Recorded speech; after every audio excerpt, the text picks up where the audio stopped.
Hey guys, welcome back to the channel.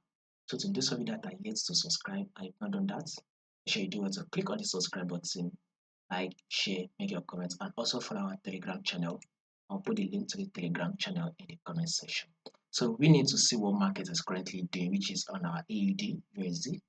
Before we take a trade, we would want to know the trend of that trade.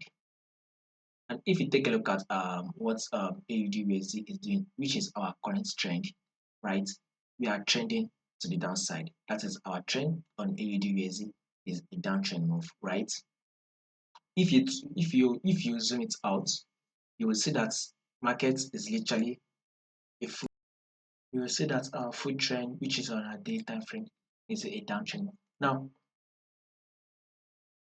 I think it will be best we use the 4-hour time frame on AUD USD.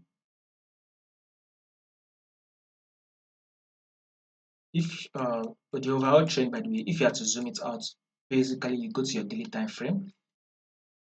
The overall trend is literally on a downtrend move. Now, if you also take a look at the current trend, also you're also on a downtrend move. So, well, if you have to go to your 1-hour time frame and see what market is currently doing, it looks like market wants to push up a bit, right?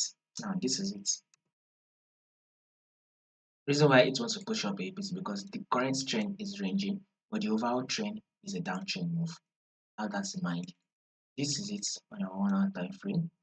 Resistance, this is it here, support level. So with this movement, we should be expecting price to push up to tap our resistance. Once it taps the resistance, then you can now open this sell if it eventually starts giving you the sell setup for the sell on AUD USD.